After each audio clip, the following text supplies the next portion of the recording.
नमस्कार. आज आपण या डोंगर परिसरात आलेलो आहे.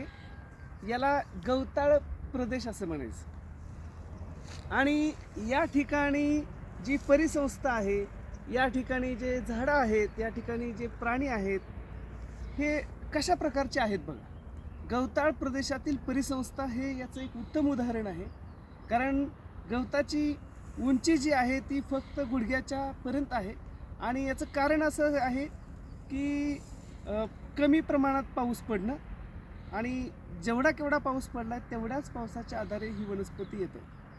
तुम्हाला इथं बाकीची काटेरी वनस्पती वगैरे दिसत आहेत, त्यांना झुडपं वगैरे असं म्हणायचं, कारण यांची वाढ इथपर्यंतच होते, जास्त वाढ होत नाही पाण्याअभावी. तर या ठिकाणी बरेचसे असे प्राणी आहेत आणि त्यांची एकत्र अशी जीवनचक्र चालू आहे, परिसंस्था चालू आहे. तुम्हाला काय वाटतं या परिसंस्थेबद्दल?